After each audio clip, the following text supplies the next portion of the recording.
2023-এ under-19 বিশ্বকাপ, 2024-এ টি-20 বিশ্বকাপ, তারপর আবার আন্ডার-19 বিশ্বকাপ, তারপর মহিলাদের বিশ্বকাপ, তারপর আবার বিশ্বকাপ আমাদের আন্ডার-19-এ। অর্থাৎ একের পর এক বিশ্বকাপ শুধু আমরাই জিতেছি, আমরাই শুধু ট্রফি, আইসিসি ট্রফিগুলো আমাদের ঘরে ঢুকিয়েছি। এখন হয়তো অনেকেই বলবে ভারত তো আইসিসি থেকে বাড়তি সুবিধা নেয়, তাই ভারত এতগুলো ট্রফি জিতেছে, পর পর জিতছে। কেন? কেননা আইসিসিতে তাদের ভারতীয় জয় শাহ বসে আছে। একবার ভেবে দেখেছেন ভারত কি বিনা পারফরমেন্সে জিতেছে?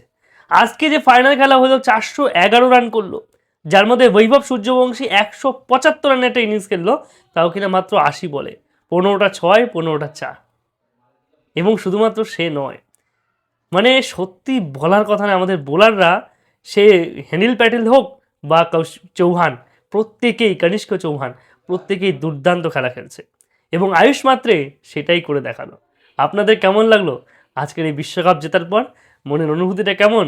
কাল থেকে টি-20 বিশ্বকাপ শুরু হচ্ছে এবং আজকেই আমরা আন্ডার-19 ওয়ার্ল্ড কাপ জিতে গেলাম।